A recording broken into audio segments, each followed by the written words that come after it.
সভাপতি ছিলেন বিজেপির। রাজ্য স্তরে তিনি সম্পাদিকা ছিলেন। দীর্ঘদিন ধরে ভারতীয় জনতা পার্টিকে নিজের ছাপ ছেড়েছেন, সংগঠন করেছেন, সংগঠন তৈরি করেছেন।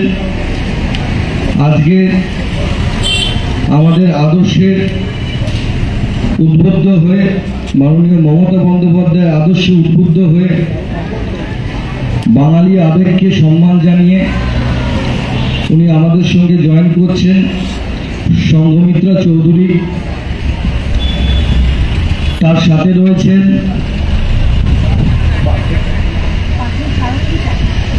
পার্থ সারথী চক্রবর্তী, অন্যতম মুখ দক্ষিণ কলকাতা ভারতীয় জনতা পার্টির সেক্রেটারি ছিলেন। আজকের পর থেকে উনি আমাদের দলের সঙ্গে যুক্ত হচ্ছেন। আছেন মিঠুন কর্মকার, উনিও দক্ষিণ কলকাতার বিজেপির একজন পদাধিকার ছিলেন। রয়েছেন রুমু মাইতি, যে একটা সময়কার পদাধিকারী ও জেলা মহিলা মোর্চার সঙ্গে যুক্ত ছিলেন, সহ সভানেত্রী ছিলেন। শিবজ্যোতি মিত্র আছেন, তার নামটা বলতে বাধ্য হচ্ছি, অ্যাডভোকেট, বিজেপির অ্যাডভোকেট অধিবক্তা পরিষদ যেটা আছে, সেই অধিবক্তা পরিষদের অল ইন্ডিয়ার বেসিসে উনি ভাইস প্রেসিডেন্ট ছিলেন।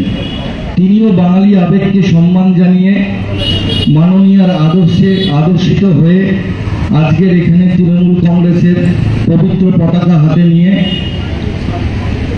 আমাদের সঙ্গে জয়েন করবেন। যে নামগুলো ভারতীয় জনতা পার্টি থেকে বললাম, তারা একে একে মঞ্চের কাছাকাছি চলে আসবেন। বামফ্রন্ট থেকে, বামফ্রন্ট বলাটা ভুল হবে, সিপিআইএম থেকে জয়েন করছেন গৌতম সূত্রধর। আর যার নেতৃত্বে জয়েন করছেন তিনি হচ্ছেন তৃণমূল কংগ্রেসের কর্মী তথাগত মজুমদার। তিনি আগেই জয়েন করে গেছেন। তার নেতৃত্বে বাকিরা জয়েন করছেন। অবশ্যই সম্মানীয় নেত্রী চন্দ্রিমা দি, দেবাশিস কুমার, ওনাদের হাত ধরে জয়েন করবেন। গৌতম সূত্রধর, জয়শ্রী মণ্ডল, সঞ্জয় কুমার দাস, স্বাগতা চক্রবর্তী, আশিস মুখার্জি, রবিদ্যুতি সরকার, কল্লোল মুখার্জি, নামটা পরিচিত, মৌ বাসু, এই নামগুলো সবারই পরিচিত। কল্লোলটা কোথায়? হ্যাঁ, তো সব আমি আমাদের শ্রদ্ধেয় দাদা, এখন আমাদের মধ্যে আমাদের পরম সৌভাগ্য রাজ্যের সম্মানীয় মন্ত্রী ও পার্টির অন্যতম নেত্রী মাননীয়া চন্দ্রিমা ভট্টাচার্য দু এক কথা বলবেন। আজকে অত্যন্ত পবিত্র একটি দিন, ৭৯তম স্বাধীনতা দিবস, এবং ঠিক এই মঞ্চেই মধ্যরাতে আমাদের সহকর্মীরা স্বাধীনতা দিবস পালন করেছে। কারণ আমরা পেয়েছিলাম স্বাধীনতা মধ্যরাতে ৪৭ সালে। প্রতি বছরই এখানে ঠিক এই জায়গায় আমাদের সহকর্মীরা স্বাধীনতা দিবস পালন করে মধ্যরাতে। দেবাশিস কুমার আমার অত্যন্ত প্রিয় এবং শ্রদ্ধেয় সহকর্মী। দীর্ঘদিন যেমন পৌর নিগমের সঙ্গে যুক্ত আছে, তেমনি বিধায়ক হিসেবে বিধানসভায়ও তার যোগদান অত্যন্ত ভালো এবং গুরুত্বপূর্ণ ভূমিকায় তিনি থাকেন। তাছাড়া তিনি বিধানসভার উপমুখ্য সচেতক, সুতরাং তার কাজ আমার মনে হয় না যে 85 নম্বর ওয়ার্ডের মানুষের কাছে এসে বলার প্রয়োজন আছে। আজকের এই দিনে এখানে দুটি দল, ভারতীয় জনতা পার্টি এবং সিপিআইএম থেকে আমাদের দলে যুক্ত হতে এখানে এসেছেন। আমি তাদের অনেক ধন্যবাদ জানাই, কৃতজ্ঞতা জানাই, তাদের প্রতি আমার শ্রদ্ধা যে আজকে যে জায়গায় আমরা দাঁড়িয়ে আছি আমাদের সকলকে ঐক্যবদ্ধ হয়ে কিন্তু ভারতবর্ষের স্বাধীনতা রক্ষা করতে হবে।